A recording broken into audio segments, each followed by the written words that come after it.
And then she must have mentioned it that night to our head of sales and VP of solution engineering. And I got back to work on Monday morning and had a meeting invite from the VP of solutions engineering saying, let's talk about potential opportunities for you and my team. So there we go. Wow. It was that easy. I guess having been at the company for so long, I had relationships built up already. I'd already proven my value, and being able to pivot and jump into other areas and still, be worthwhile and useful to them. So it just happened.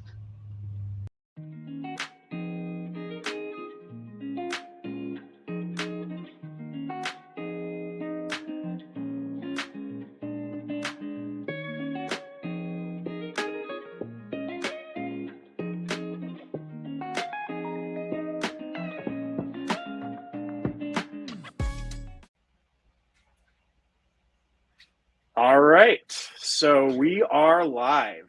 So hi, everyone. This is Conversations with Dom, and I am your host, Dom Gomes.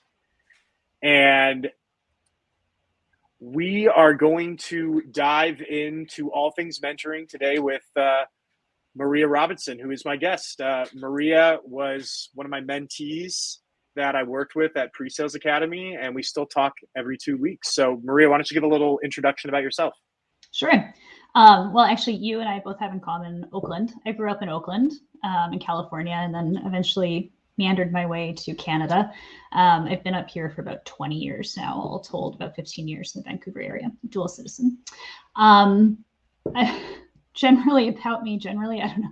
I've been all over the place. In terms of interests and my career, I probably had as many horizontal moves as I have upwards moves, always trying to aim upwards, but I've gone all over the place because I find I get bored easily. I like to find new challenges. I like to find new problems and learn how to solve them. And then once I figure that out, I need to move on again because I'm bored. I need a new challenge to figure out. So it's all just been sort of moments of opportunity here and there, trying to sort of meander around. So currently a solutions engineer at Elastic Path, but I have also been in records management. I've been in community organizing. I've been a programmer, been in technical enablement and training. I was an adjunct professor as well. So I somehow landed over here. That's kind of how it goes.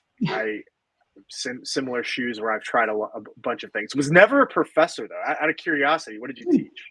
I taught the Archives Technology course at University of British Columbia because I'd done the Masters of Archival Studies course or master program back early on, and then I was at an alumni networking event, and one of the profs was there and was like, "What are you doing now? What course are you going to teach for me?" It's like, well, I'm a programmer now. And she's like, perfect. You're going to teach the Archives Technology course. It's like, okay. So I did that for about 3 terms and made some extra money on the side. And it was good experience. Yep. Well, I guess from that, by going into that sort of adjunct professor role, and then you said you also did training and enablement too. I'm guessing that was a logical extension of what you were already doing to a certain degree. Yeah, that's kind of how it happened. I was looking for a new job, as usual, and there is a technical trainer position open at Elastic Path, and the job description was written for me. They were looking for somebody with the technical chops, and I was just coming out of a few different developer roles, and somebody who had some really serious training and education background as well. So that was it. It was an easy shoe-in. Hey, and it worked out. And I'm just even looking at your background too. Yeah, you've done decent amount of roles, like you've said, at Elastic Path because you've been trying to switch around. What just between the different roles, what kind of led you to move to, say, from the trainer to the solution strategist role that you were doing? Yeah, that one was, so I'd gone into my position at Elastic Path always with the idea that being a technical trainer wasn't exactly what I wanted to do, but I really wasn't sure what it was. And my hiring manager was fully supportive. I was upfront about it. And she said, you know what, I'm going to help you figure out what you want, and we'll get you there. Hopefully it's at EP, but if it's not, we'll figure that out when it comes to it. But when I came back from my second mat leave, I have 3 kids. So when I came back from mat leave number 2, there had been yet another reorg, and the training group was now a part of this sort of newly constructed sort of partner enablement solutions strategy consulting thing that they put together. So they actually said, look, if this is your opportunity to everybody on the team, if you want to branch out and try something new, do it, because we're all part of the same team now. So what do you want to do? I was like, oh, cool. Okay. So I went and after doing, learning a bit about all the different possibilities, solutions, strategy consulting sounded awesome. Working with our partner agencies on like how to do implementations, how to do some of that solutioning with them, and how to train them on getting there, giving them tools. So that was that first change. So with that into, how you sort of, which I think you hit on a good thing. You had a manager that supported you in that. And was that relationship with sort of your manager, was that just from the get-go, or did you already have that rapport and that it made sense when you asked, hey, how do I transit? Because this comes a lot with people in tech, right? People making moves. I've done it before myself. How did you kind of broach that topic, or did it just come naturally as you had one-on-ones?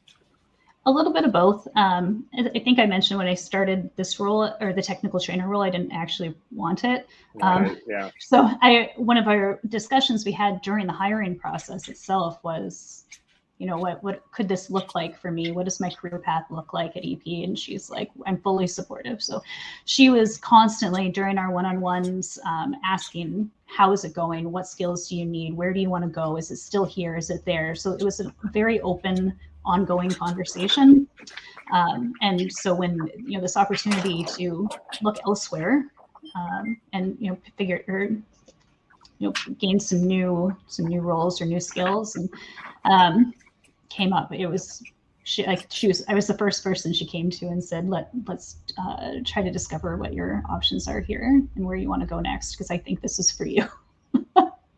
That's awesome. And so when you went from that strategist role, was it very similar to when you moved to the solution engineer role, which kind of brings us how we started chatting with each other, was through the pre-sales academy program. Yeah. So that one is a different story. Also ended up being fairly easy and seamless in a way, but totally different. Through yet another reorg, as the solution strategist, we then ended up working under alliances, channels and alliances, partners, that area. And so I had a new exposure to sales and marketing at my organization. Before that, I'd never touched them. I had no idea what they're up to, and honestly, I didn't care most of the time. But I gained a new appreciation for what they do, and it actually seemed really exciting. And I was really intrigued by what they do and how they do it. And it seemed like something I could be really good at, and some value that I could add to the company too. I thought it could be a very beneficial partnership. So I get to stay at EP, and they want to keep me, but in a new role.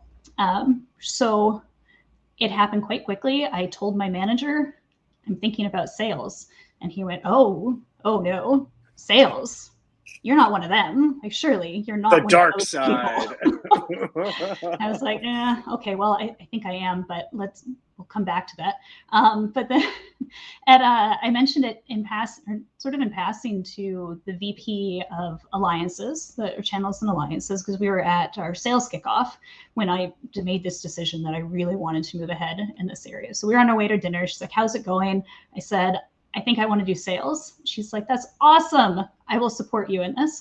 And then she must have mentioned it that night to our head of sales and VP of solution engineering. And I got back to work on Monday morning and had a meeting invite from the VP of solutions engineering saying, let's talk about potential opportunities for you and my team. So there we go. Wow. It was that easy. So I guess having been at the company for so long, I had relationships built up already. I'd already proven my value. And being able to pivot and jump into other areas and still, be worthwhile and useful to them. So it just happened. Yeah. And I remember, and actually out of curiosity, because I never asked you, so how did you find out about that? because like you were the first person with the pre-sales academy program, and I know the cohort you're in was for folks that were trying to, I think they were in tech and they were trying to kind of move over, and that's how we got kind of connected, right? Yeah, it was through the pre-sales foundations course, which I think was different from the academy. The academy, I think, was more for people who maybe were just didn't have any background at all, where foundations for people who were kind of already in the door, not quite at the doorstep, that kind of space. Yeah, that's what we were doing. So we got hooked up, and that was helpful. As soon as I sort of made that arrangement that they were going to find space for me somehow and bring me onto the team, I signed up for that course, which was super helpful to just get grounded in what does pre-sales actually do? What's in a sales cycle? And learn how to value sell.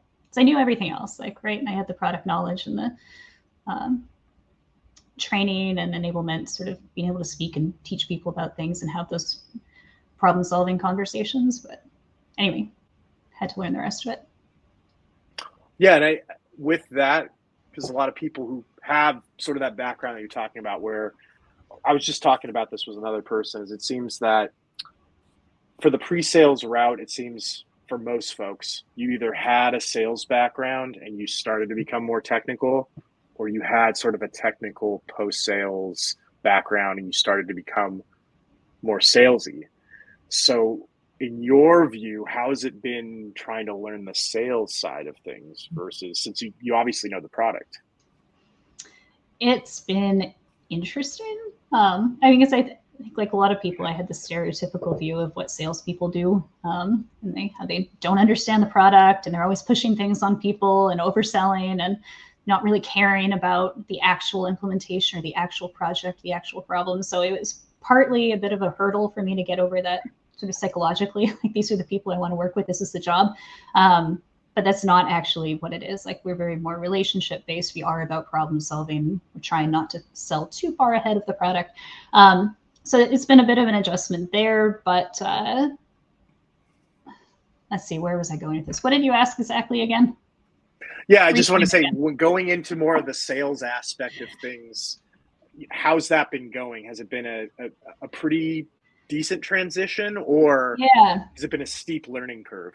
It's been I'd say it's been a pretty good transition. And one of the things that, at least it jives better with me and the way I work too, is that on the pre-sales, on the sales side, it's a little more, I don't want to say too surface level, but like you're diving in, you're getting an idea of what's going on, you're taking a really good stab at how to solve it, and then you just move on to the next problem. Like, you don't have to get bogged down in the implementation and like, this part's not working, this detail isn't working, we need this API to get fixed. You're like, it's boring. It's so tedious. So I like the pace a lot better. And I like I like all of it. I find it so much more exciting and dynamic. And I'm learning so much. So really the biggest part for me to have to learn has been how to value sell. Like, I understand what our product does and how it does it, but I've never felt like in any of my roles until this point, I've really had a good grasp on how people use the product. And that is the really important key in figuring out how to sell it. I can't solve people's problems if I don't understand how we would actually solve their problem. And how to quantify it. Yeah. All these businesses, you talk to, that's, as much as we want to say there's qualitative aspects, we have cool software. It is about dollars and cents, whether it's gaining money or saving money. So true. Yeah. And with that, moving over, and again, I don't want to give you an idea, but have you sort of, here's my impression so far, as Lisa has been doing this role, is that I feel your account executive is a customer in and of itself. And kind of wanted to get your thoughts if you're noticing that too, where since you're dealing with them most of the time, has that become, have you started viewing them almost as a customer too as well, to a certain degree? Yeah, it's an interesting question, because I feel like I have two different answers for that too. So when I first moved over into the pre-sales area, my company just had like the one big sort of enterprise level product, big complex thing, composable commerce. So it's not super big, but still complex. And working with those AEs who are a little more established and they've been doing their thing, and like there's sort of a way things work already established. And I felt like in that role, the way things were already sort of working, they were a customer of mine. I was definitely doing things for them that maybe I shouldn't have been doing, but pitching in and doing whatever I can to help them along in the deal as well.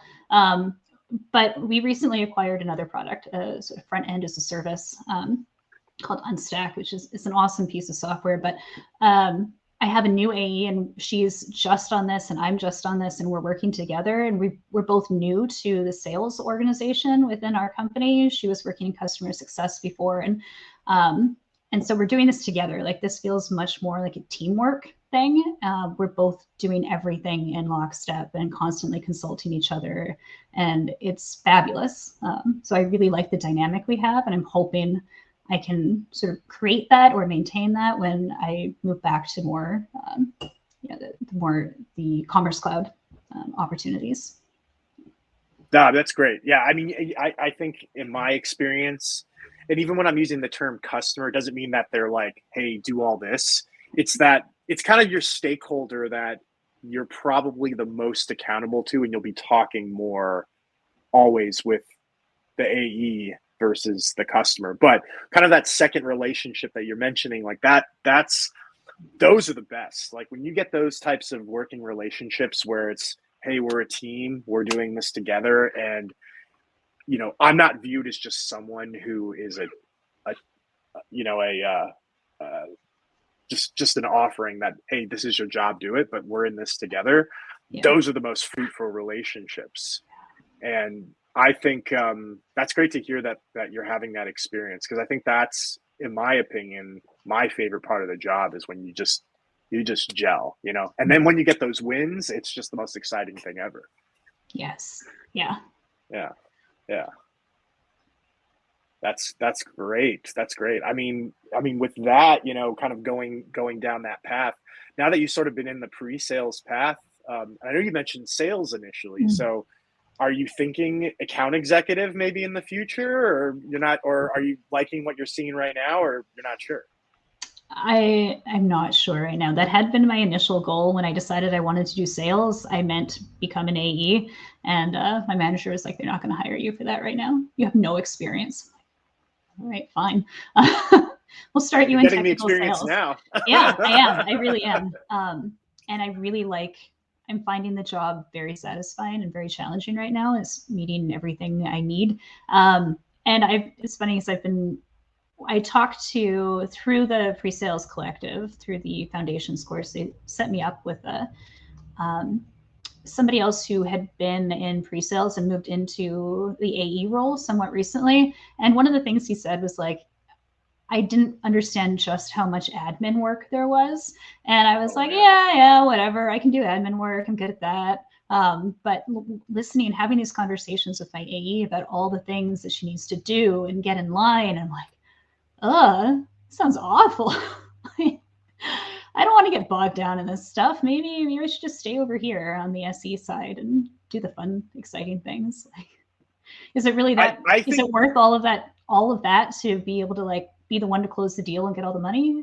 Maybe not. I don't know. I'm not convinced right now.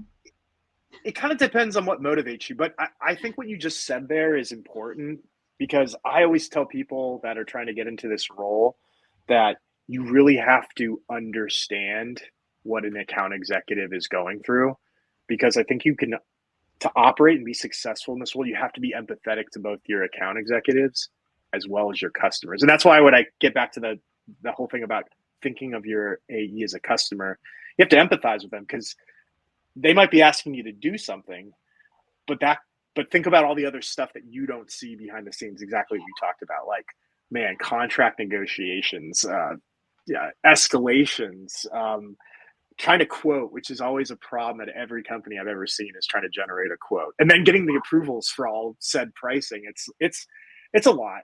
It really is. And then they got that number over their head, and it really makes you kind of think like, okay, we work together, but if I can try to make their lives easier, like I feel like that goes a long way. in my opinion. Absolutely. Yeah. Yeah. Yeah. Yeah. No, I think I know who you were talking. I think I know who you were talking to. Was his name? Was it Rue Dickinson? No. Oh, okay. No. I'm blanking on his I've name, seen but that that guy. wasn't it. Yeah, no. Out of curiosity, no, because I know he's one of the coaches in PSA, and he talks a lot about that too, as well as just like doing the SE role, but also kind of looking at the AE role. Because I did a webinar a couple of earlier this year with actually one of my account executives at DocuSign who was an SE and then became an account executive. And I think if you want to go down that path, like you're learning all the skills for it. Like there's a lot of folks that make that jump too, which in my opinion, I could see more AEs becoming more technical and wanting a lot of the skills. Like I feel that SEs are tasked now to be more salesy. And I think AEs are now trying to be tasked to be more technical. And there's sort of this convergence point where it makes sense. So it's fascinating. I'm glad you took that program. And like if you didn't take it, I would have never met you. So like I said, we talk every 2 weeks, so I'm thankful for it. Yeah, me too. It's also just helpful because if I never done that or really reached out to anyone, like I wouldn't know how things work in the rest of the world. Like I know how we do things and what we focus on, but it's good to hear what other SEs think are important or how other sales organizations are run, and I can think a little more critically about how I do my job and how to be effective. So it's useful, and I like the useful, social and I think, yeah. Oh, of course, yeah, definitely. But well, you bring up a good point, and the thing that I've noticed is just about your whole story is that what sort of sets you apart from a lot of folks is you didn't just stick in your department. You got to learn people from every department and in networking. And I know because you've done different roles, but did that sort of just come naturally within the company that you just, hey, I had to interface with lots of folks, so I got to understand what they do. And then once you understand what they do and how you can help each other, it sort of just becomes this natural relationship. Like at Elastic Path, through the number of years you've been there, was it situations where you just kind of got forced to work together with other folks, or did you go out and just end up meeting people by happenstance or out of your own volition? And it's been a bit of both, but one of the things that I've always appreciated about the culture at Elastic Path is we were a little bit bigger now, but we were a bit smaller when I started, and we were all in the same office too at the time too, so which makes kind of this networking connection thing easier. But it was always very much expected, or it was okay to, if you had a question, just go ask someone. Like, it didn't matter if they were 3 levels above you or somebody you'd never talked to before, but if they knew the answer to what you were asking, like, just go ask them. It's not really my natural, like I'm a little more shy, a little more reserved. So it took me a little bit of time to warm up to that idea, to feel comfortable with that.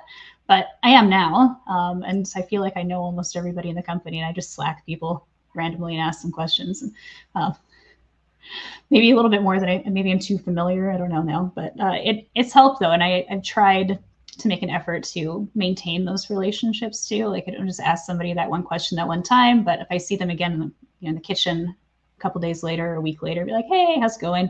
And then there's always somebody there that I know I can go back to if I do need anything. So, yeah. You bring up a good point. It's just maintaining relationships. And sometimes it's literally is just, hey, how you been?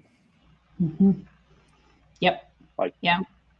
One of the things I made a point of after coming back from, especially my third mat leave, because the company was fully remote by the time I got back from the third one. So I was never going to see anybody again, like unless we happened to be in a meeting together. So anyway, I made a point of choosing a couple people a week, or at least one a week, maybe 2 a week. The people that I actually everybody, like anybody, either new people at the company that I may or may not be working with potentially, and then people I hadn't talked to in like 3 years, or the people that I used to, anyway, have coffee dates. I scheduled all kinds of coffee dates with people. And And I think that went a long way too, to like maintaining and keeping things going, keeping the wheels lubricated, if you will, just to, so then I like, if I do need to call on them or something, it's not just like, oh, hey, that person that I haven't seen in 3 years wants something, whatever. It's like, oh, it's Maria. It helps. Oh yeah. Oh no, it definitely helps. And I tell this a lot of folks that, I said this in sort of the first episode of what we did with this conversations with Dom. The same thing is, don't start like a relationship by asking for something. You start. You don't always just ask for something. Like, don't come in and just be like, hey, help me find a job, or hey, can you help me find this, or hey, can you help me do that? Like, reach out and like try to make a connection somewhere. Whether it's, hey, I noticed this and this. I'm just thinking in terms of LinkedIn, but it's the same thing. Like, same thing at a company, right? You might have to work with someone, or you might not, but it's probably something I could always do better, and I think a lot of people can, is to try to reach out into different departments of people that you really don't interface with. So if I'm in sales, maybe I need to go and talk with someone on the accounting or finance team. Someone that if you're an AE, you're probably going to deal with them to a certain degree, maybe. Yeah, of course. But like me in my current role, I'm not dealing with quotes. But if I could understand, what they're dealing with, understand how they work, there could be an area, especially in sales, like depending on your use case. Like I just had this a couple of weeks ago where we wanted to talk with a customer, and they had some HR things that they were trying to do, and I didn't understand it. I went to our HR person to try to understand the process, and likewise, like I got great insight, and now I feel like I have a contact that, if she needs something, I can help out. If I need something, we can help out. But there's a tremendous amount of knowledge that can be found within a company.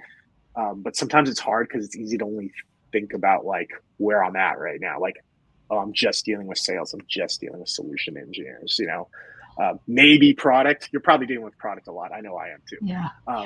But like outside of those three, and maybe like customer success and like some stuff, like you don't get to meet.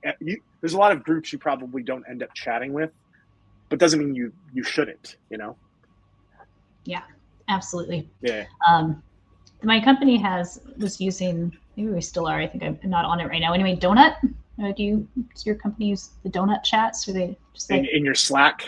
Yeah. It's through Slack. Yeah. Just automatically matches you up with somebody random.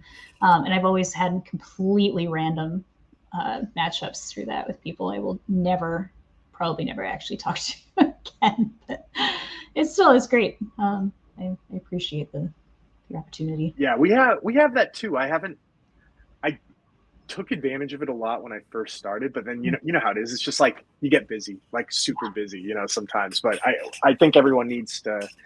I recommend everyone to take the time to network within your company, because there's brand within your company, and then there's also the brand outside of your company too, as well.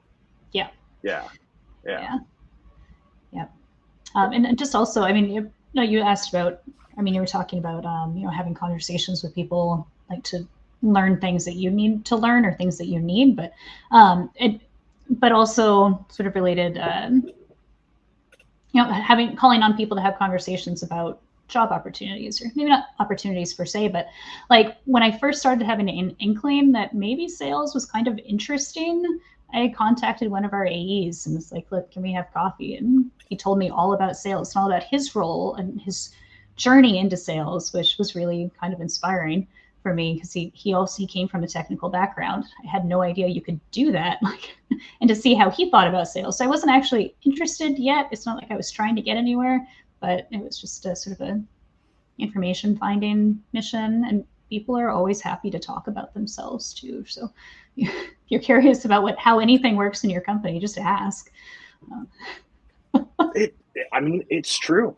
And I think most people are willing to talk, not always, but if you come with good intentions and you're just trying to learn, not asking for something specific, right? On the first time we met, then that's going to help you. Because like in those situations, you might be chatting with someone, they get to know who you are. And when something does come along, which is what happened to you, right? Knock on the door. Hey, Maria, what do you think about being a solutions engineer? Mhm. Which is an awesome story. I mean, legit is a pretty cool story of how that happened. Yep. I was surprised, honestly. I thought it would be relatively smooth. I didn't think it would work quite like that. I thought I would come back to the office. It'd be a few weeks where I like have to arrange some meetings and talk things out, and then maybe they would, and we put together a plan. But no, it's done. I mean, sometimes things do. I wouldn't want to say it comes easy, but it comes naturally. You know what I mean? Yeah. Like, Yeah, I think that's a good way to put it. There was definitely a lot of effort that went in over the years, not necessarily intended for that one thing to happen, but I did put in the effort to, be a good employee, provide value, blah, blah, blah, all the stuff. And so, um, yeah, when I needed something for the next step of my career, it just fell into place for me. and that's fair. And I think even when you were talking earlier just about the idea of like you did this and then you did this and you did this. I resonate a lot with that because I'm very similar. I wasn't a professor, I will say that, but but I've done probably the majority of customer facing roles within the tech industry. But you have too, looking at like your background. You've done a lot too. Like you've done training, you've done alliances. Now you're doing solutions consulting, solutions engineering. So I get that. Like sometimes I feel the same way where it's you don't necessarily know where you want to go, but you want to keep learning. That's the key thing. Yeah. And I think it's the chase, the excitement of maybe it's not just I'm going. It's well, I like this, I like that. Let me try this. Mm-hmm. Yeah. Yeah. It's Choose definitely your own been adventure. yeah. Yeah. Trying to find the roles that really combine all of the pieces that drive you too. Like it's easy to find a role that kind of excites you for a little while or has like one thing that keeps you going, but it's like, yeah, that doesn't really, play on your strengths as much as it could. So it's a constant learning journey as well to learn more about yourself and what drives you and then finding the right fit for you. Um, yeah. Well, I would say in the amount of jobs that you've kind of, or the amount of different types of things, has there been like a common thread that you think that just like has driven you to where you're at right now? Yeah, there's a couple pieces. One of them is that constant need for like new problems to figure out how to solve. Um, and one of them is also kind of a constant lead upwards for more power, roles with more authority, roles with more leadership opportunities. And the other thing that is important to me in all of my roles, and I try to find it's a little bit harder sometimes in the tech industry to find that angle, sort of the service angle. Like I want to help people. I have lots of skills. I have lots of talents. How can I use those to actually make the world a better place somehow or make people's lives better? And that's why I was involved in community organizing for so long too. That was a much more direct way to do that. But I didn't get like the technical know-how in there, or like the technical work wasn't in there. Like I like coding. I like technical math, sciencey problems. And well, I'm not going to do that working on housing policy. So like how do I do this? So like, for example, one of my first jobs out of programming, after I got my diploma, I decided to work for an in-house dev group instead of like a software company, like a big giant nameless, company, or not nameless, but where your customer group is sort of this nameless anonymous group that you're just trying to sell things to and get more money out of. I wanted to work directly with my stakeholders, have that personal relationship, really understand their problems and make their professional lives easier. And so that was something that drew me there. And I've been trying to keep that in mind too. And that's one thing I like about solutions engineering is that I do actually get to directly solve people's problems.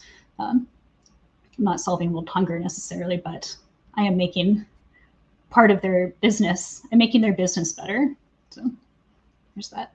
I mean that just even to summarize that, I saw two aspects. Problem solving is a big thing that you like, but then also I think fundamentally the concept of service. I think just kind of diving into that, that's funny because that's always been my thing too. If I look back at everything, it was always I want to help. whether it's solving a problem or whether it's just being in there emotionally or, you know, being a support. Mm-hmm. Like that's always been a common thread in my thing. Even doing just customer service jobs. I worked at Starbucks and I worked at, you know, a lot of random places back in the day, but I always enjoyed helping people. And Mm-hmm. and I agree with what you were saying, right? Like I do think at the core that's what a lot of this is, right? Especially in the pre-sales role, is you want to be helpful. Yeah, it's definitely part of what I find fulfilling about it and keeps me going. Yeah. Cool. Well, hey, I know we're getting a little bit close to time here, you know, but I wanted to just, you know, say as well, like, do you have any, what's your best advice you could give someone who wants to make a change like you did within their current company or their current position? Networking, basically. I mean, that's what it comes down to, right? All of that relationship making. But it's funny because somebody had told me even like a year ago that networking would be the thing that got me where I am in my career, I'd be like, oh, gross. No, thank you. I'm not doing that. But I've also sort of recently reframed what networking actually means. Like, it doesn't mean going into a big room and like selling yourself as like some kind of branded personality and with a set of talents and skills or whatever. Like, it's just getting to know people, and it can happen naturally and organically in your current role in your current company, right? Like, it's just talking to your boss, talking to your boss's boss, and just chatting with people generally. That forming those kinds of relationships are really important because it opens things up for you. People know who you are, they know what you're good at, they know what how you can be an asset to the company as well. So like what really got things moving for me in the move into pre-sales was that, you know, the VP of partners and alliances, we never really had a direct reporting relationship. She was either my boss's boss or my boss's boss's boss. But she was there, and like we'd have our team meetings weekly and whatnot. And she was always said, no, I'm here for you if you need anything. I never thought I really needed anything, but she casually asked, how are things going? And I said, I want to do sales. And like, she made that happen just by having that one conversation, dropping that in somebody else's ear, and then we're off and running. So just being in a place where you can have conversations with people and get them thinking about where you might be good to is helpful. And not every manager is good at actually proactively thinking about your future, but it's helpful. No, that's beautiful what you just said there. No, I appreciate your story, Maria, and likewise, just even personally, like I've liked that we've kept in contact, even though that program ended. How many months have now? We've been talking for like 6 months. Yeah, that was back in 7 or 8 months. November, December. Yep. Yeah, and it's still one of those things where even just catching up and seeing how you're doing and how you're getting into the role is just, it's just been fun. So and thank you so much within a week's notice of being on this podcast. So I sincerely appreciate it, and you know, thank you. And everyone listening, thank you so much for joining. And we're just going to end it right here. But unless there's anything else you want to say, Maria. No, just thank you. This was fun. I've never done this before, so hopefully I didn't. You're great. Like you said, there's gems on this on our conversation right here. So thank you so much. So Good. cool. You're welcome. I will